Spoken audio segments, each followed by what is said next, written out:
¿Alguna vez te has preguntado por qué Jesucristo nació de la tribu de Judá? ¿Por qué Dios no escogió a Rubén, el primogénito? ¿Por qué no eligió a José, quien salvó a Israel del hambre?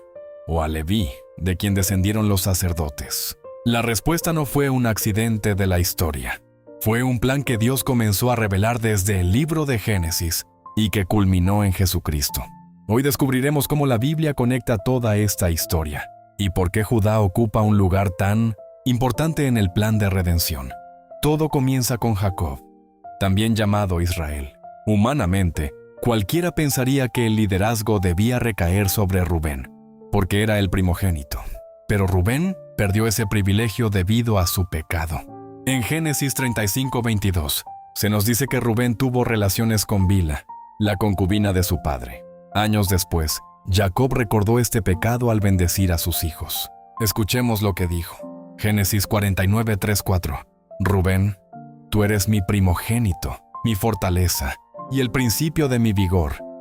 Principal en dignidad, principal en poder. Impetuoso como las aguas, no serás el principal, por cuanto subiste al lecho de tu padre. Entonces te envileciste, subiendo a mi estrado. Rubén perdió la preeminencia. Entonces podríamos pensar que José sería el elegido. Después de todo, Dios lo levantó para salvar a su familia durante la gran hambruna. Y ciertamente José recibió una bendición extraordinaria. Sus dos hijos, Efraín y Manasés, recibieron herencia como tribus de Israel. Sin embargo, aunque José recibió una doble porción de herencia, el cetro del reino no fue entregado a él. ¿Y qué hay de Leví? Los levitas fueron apartados para servir en el tabernáculo y más tarde en el templo. Ellos recibieron el sacerdocio, pero Dios separó el sacerdocio del reino. Ningún rey legítimo de Israel debía venir de Leví. Entonces llegamos a Judá. Curiosamente, Judá tampoco era perfecto. Fue quien propuso vender a José como esclavo. Más adelante cayó en pecado con Tamar. Sin embargo, también vemos en él un cambio profundo.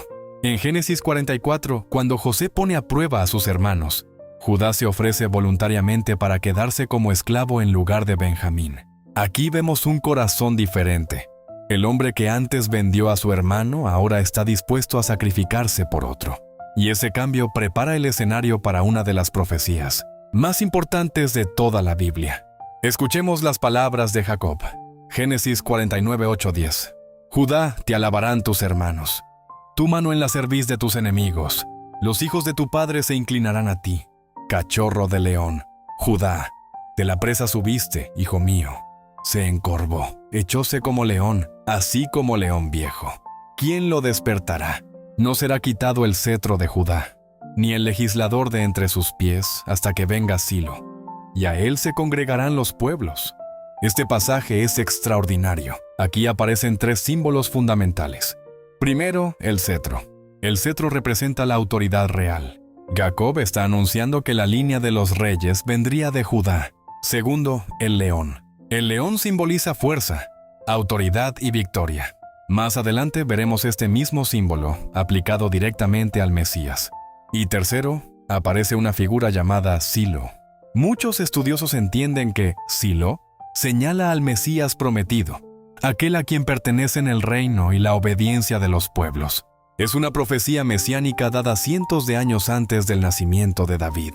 Siglos después, Dios confirma esta promesa. Cuando Israel pide un rey, primero aparece Saúl, de la tribu de Benjamín. Pero Saúl fracasa por su desobediencia.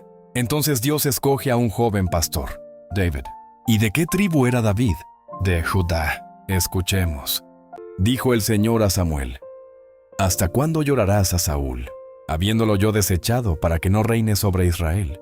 Llena tu cuerno de aceite y ven, te enviaré a Isaí de Belén, porque de sus hijos me he provisto de rey.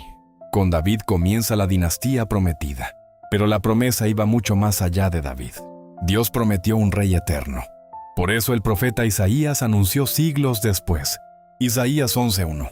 Saldrá una vara del tronco de Isaí, y un vástago retoñará de sus raíces. Ese descendiente sería el Mesías. Cuando llegamos al Nuevo Testamento, Mateo abre su evangelio demostrando precisamente esto. Mateo 1:1. Libro de la genealogía de Jesucristo, hijo de David, hijo de Abraham.